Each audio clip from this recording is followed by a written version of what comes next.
লর্ডসে জিততে জিততেও একেবারে শেষ মুহূর্তে মানে জয়ের খুব কাছাকাছি গিয়েও মানে যেখানে আমরা মনে হচ্ছিল ম্যাচটা একসময় হেরে যাব, রবীন্দ্র জাডেজা আর ওই বুমরার সিরাজের দৌলতেই আমরা ম্যাচ জয়ের যে এত কাছাকাছি পৌঁছেও যে শেষ মুহূর্তে আমাদের হেরে যেতে হলো ম্যাচটা মাত্র 22 রানের ডিফারেন্সে। তো ভারতের এই ম্যাচ হারের টার্নিং পয়েন্ট আপনি কোনটাকে বলবেন? তো এই ম্যাচে তো টস জিতেছিলেন ওই জায়গায় ইংল্যান্ডের ক্যাপ্টেন বেন স্টোকস, তিনি আগে প্রথমে ব্যাটিং করার সিদ্ধান্ত নিয়েছিলেন। তো ইংল্যান্ডের প্রথম ইনিংসের বিবেচনায় যদি আমি টার্নিং পয়েন্টের দাবিদারগুলোকে তুলে ধরি তাহলে ডেফিনেটলি প্রথম মানে একদম সেশনেই ওই নীতিশ কুমার রেড্ডি আমার মনে আছে ইনিংসের 14 নম্বর ওভারে ওই 2 উইকেট তুলে নিয়ে ইংল্যান্ডের স্কোরটাকে যে করে দিয়েছিলেন 2 উইকেটে 44। এরপর কিন্তু ওই থার্ড উইকেটে জো রুট আর অলি পোপের মধ্যে যে একটা পার্টনারশিপ গড়ে উঠলো 109 রানের, এইটার উপর ভর করে কিন্তু ইংল্যান্ড ম্যাচে বেশ ভালোভাবে প্রত্যাবর্তন করেছিল।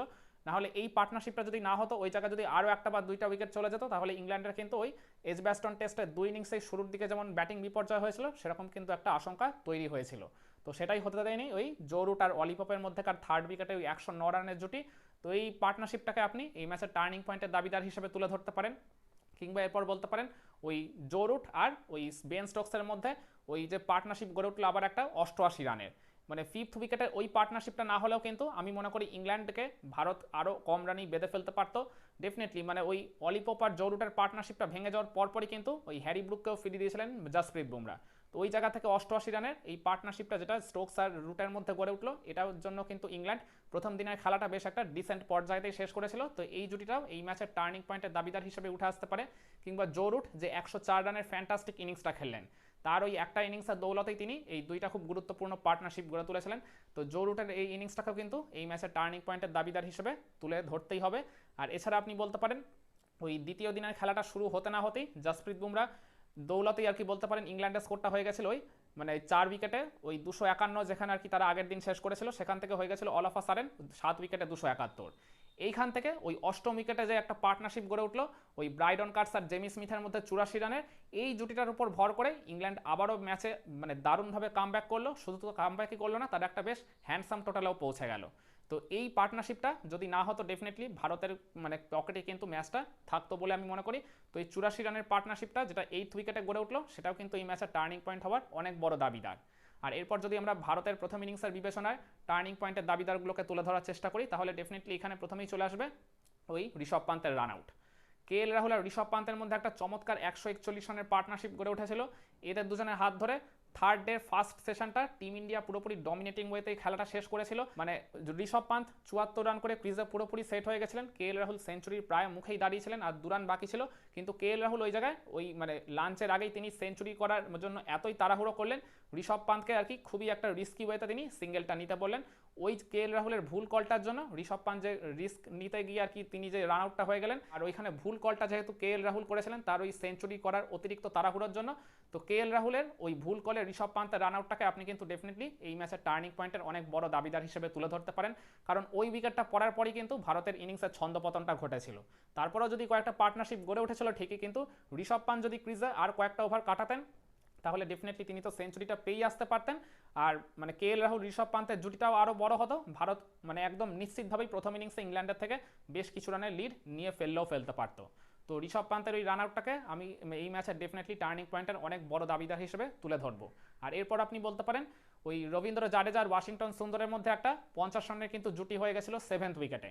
তখন ভারতের স্কোরটা ছিল 6 উইকেটে 376, কিন্তু এরপর অল অফ আ সাডেন ওই রবীন্দ্র জাডেজার উইকেটটা চলে যাওয়ার পরই ভারত ওই জায়গায় অল আউট হয়ে গেল মাত্র 387-তে।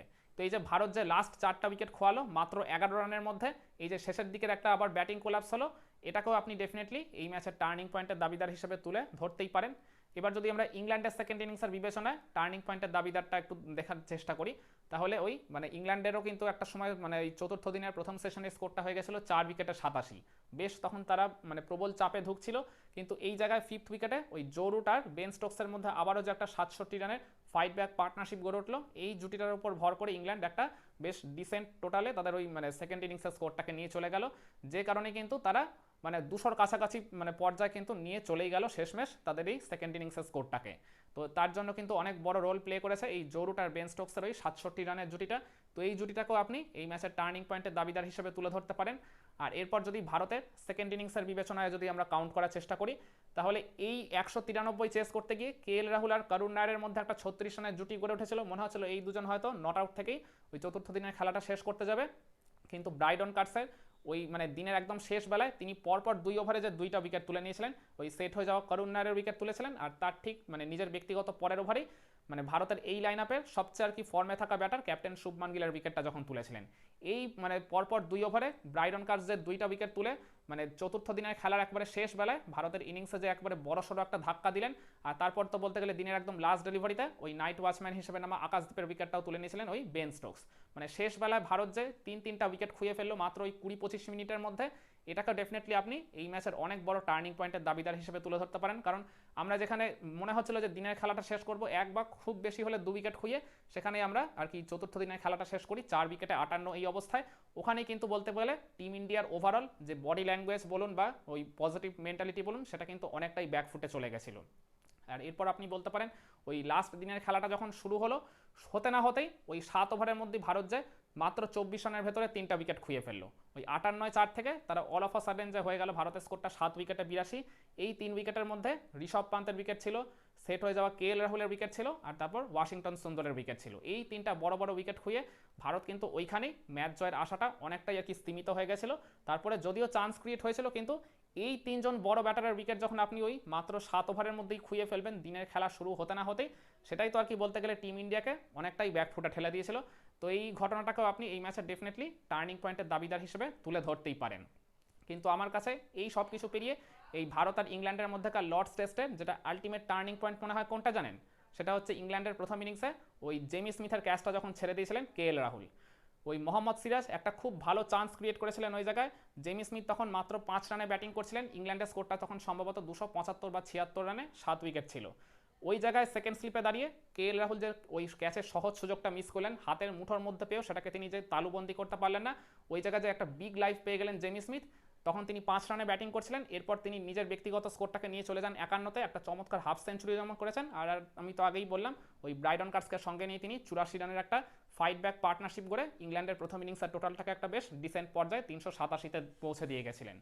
তো ওই জায়গায় জেমি স্মিথের ক্যাচটা যদি তখন রাহুল ধরতে পারতো, তাহলে মানে তার 51 রানের ইনিংসও খেলা হতো না, ওই ব্রাইডন কার্সের সাথে তার 84 রানের জুটিও গড়ে তোলা হতো না, ইংল্যান্ডও প্রথম ইনিংসের টোটালটাকে এই 387-তে নিয়ে একেবারেই যেতে পারতো না। আর ভারত যখন ম্যাচটা শেষমেশ এই মাত্র 22 রানের ডিফারেন্সে হেরেছে, এই ঘটনাটা অনেক বড় আর টার্নিং পয়েন্ট বা বলতে পারেন অনেক বড় ম্যাচ চেঞ্জিং ইনসিডেন্ট হিসেবে উঠে আসছেই। তো KL রাহুলের ওই জেমি স্মিথের ওই ক্যাচ ছেড়ে দেওয়া বা ক্যাচটা ড্রপ করাটাই আমার কাছে এই লর্ডস টেস্টের আলটিমেট ভারতের হারের টার্নিং পয়েন্ট বলে মনে হয়। একমত হবেন নাকি আপনারা মনে করেন লর্ডস টেস্টে ভারতের হারের টার্নিং পয়েন্ট অন্য কিছু? কমেন্ট করে আপনার মতামতটা জানাতে পারেন।